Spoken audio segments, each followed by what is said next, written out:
Assalamualaikum warahmatullahi wabarakatuh. Perkenalkan, nama saya Adinora. Saya perwakilan dari kelompok 2. Di sini saya akan membacakan materi tentang psikologi kesehatan yang berjudul stres dan penanggulangan. Mari kita dengarkan dengan seksama. Yang pertama yaitu penyakit induksi. Cara lain untuk mempelajari efek stres adalah dengan sengaja memaparkan orang ke virus dan kemudian menilai apakah mereka sakit dan seberapa sakit. Orang yang mengalami lebih banyak stres lebih cenderung sakit dan meningkatkan respon kekebalan yang lebih kuat daripada orang yang terpajan virus, yang hidupnya tidak terlalu stres. Pendekatan ini juga telah digunakan untuk mempelajari faktor-faktor yang melindungi dari stres, seperti lingkungan sosial, misalnya Cohen et al. 2008.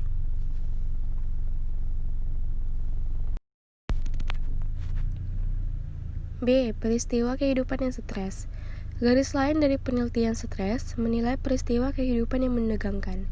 Dua pelopor dalam penelitian stres, yaitu T.H. Holmes dan R.H. Rahe, tahun 1967, menyatakan bahwa ketika seseorang harus menyesuaikan diri dengan lingkungan yang berubah, kemungkinan stres meningkat. Misalnya, jika pasangan seseorang meninggal, hampir setiap aspek kehidupan akan terganggu. Di sisi lain, mendapatkan tiket lalu lintas mungkin mengganggu tetap kecil kemungkinannya untuk menghasilkan banyak perubahan dalam hidup seseorang. Etika seseorang mengalami stres yang intens. Gejala pengalaman stres dapat bertahan lama setelah kejadian tersebut berakhir dan mempengaruhi kesehatan lama setelahnya. Dalam kasus trauma besar, efek samping yang menegangkan ini dapat berlangsung sesekali selama berbulan-bulan atau bertahun-tahun. Reaksi jangka panjang seperti itu sangat mungkin terjadi setelah pertempuran terpapar, seperti yang terjadi di Irak dan Afghanistan. Tetapi, hal itu juga dapat terjadi sebagai tanggapan atas penyerangan, pemerkosaan, kekerasan dalam rumah tangga, kekerasan dalam menghadapi alam, seperti gempa bumi atau banjir, bencana, atau menjadi sandera, atau memiliki anak dengan penyakit yang mengancam jiwa. C. Gangguan stres pasca trauma.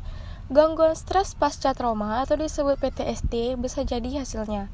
Gejala PTSD termasuk mati rasa psikis, berkurangnya minat pada aktivitas yang dulu menyenangkan, lepas dari teman, atau penyempitan emosi. Orang tersebut mungkin menghidupkan kembali aspek trauma, seperti yang dialami veteran perang Irak. Gejala lain termasuk kewaspadaan yang berlebihan, gangguan tidur, perasaan bersalah, ingatan dan konsentrasi yang terganggu, respon mengejutkan yang berlebihan terhadap suara keras, dan bahkan perilaku bunuh diri. PTSD menyebabkan kesehatan yang buruk, terutama gangguan kardiovaskular dan paru-paru. Berikut ini adalah ilustrasi gambar dari diagnostik kriteria PTSD. Apakah PTSD dapat dikurangi? Terapi perilaku kognitif digunakan untuk mengobati PTSD, mungkin perlawanan dengan intuisi. Paparan berulang terhadap trauma melalui eksposur yang dibayangkan dan didiskusi tentang pikiran dan perasaan yang terkait dengan trauma dapat mengurangi gejala PTSD dan meningkatkan pemrosesan emosional dari peristiwa traumatis. Terapi pemaparan lebih awal setelah trauma mungkin yang terbaik. Terapi eksposur, realitas virtual setelah atau bahkan sebelum terpapar trauma, masa perang telah digunakan juga. Tujuan dari pemaparan berulang melibatkan mengisolasi trauma sebagai peristiwa bencana, membiasakannya dengan mengurangi kesusahan yang luar biasa. Pada gilirannya, pemaparan berulang ini dapat mendorong interpretasi baru dari peristiwa dan implikasinya, mengurangi kecemasan dan membangun rasa penguasaan. D. Stres harian. Selain peristiwa kehidupan yang membuat stres, para peneliti telah mempelajari peristiwa stres kecil atau kerepotan sehari-hari dan dampak kumulatifnya terhadap kesehatan dan penyakit. Kerepotan seperti itu termasuk terjebak dalam kemacetan, mengantri, melakukan pekerjaan rumah tangga, kesulitan membuat keputusan kecil, dan konflik harian. Masalah kecil sehari-hari menghasilkan psikologis. Kerepotan kecil mempengaruhi kesehatan fisik dan psikologis dalam beberapa cara. Pertama, dampak kumulatif dari pemicu stres kecil dapat membuat seseorang lelah. Sumber kronis menekankan. Sebelumnya, kami menyajukan pertanyaan apakah orang dapat beradaptasi dengan peristiwa stres kronis. Jawabannya adalah bahwa orang dapat mengadaptasi pada tingkat tertentu, tetapi terus menunjukkan tanda-tanda stres sebagai respons terhadap ketegangan kronis yang parah dalam hidup mereka. Memang, stres kronis mungkin lebih penting daripada peristiwa besar dalam hidup untuk mengembangkan penyakit. Pengaruh pengalaman kehidupan stres awal. Kesulitan awal kehidupan di masa kanak-kanak dapat mempengaruhi tidak hanya kesehatan di masa kanak-kanak, tetapi juga kesehatan di seluruh umur hingga dewasa dan usia tua. Pelecehan fisik atau seksual di masa kanak-kanak meningkatkan risiko kesehatan karena pelecehan dapat mengakibatkan stres kronis yang intens, yang membebani sistem fisiologis, dan kesulitan mengatur emosi. Stres keluarga yang lebih ringan dapat meningkatkan risiko penyakit. Anak-anak yang tumbuh dalam keluarga yang keras tidak belajar bagaimana mengenali emosi orang lain dan menanggapinya dengan tepat, atau mengatur respon emosional mereka sendiri terhadap situasi. Kondisi stres kronis. Terkadang, stres kronis bersifat jangka panjang dan berat, seperti hidup dalam kemiskinan, berada dalam hubungan yang buruk, atau tetap berada dalam pekerjaan dengan stres tinggi.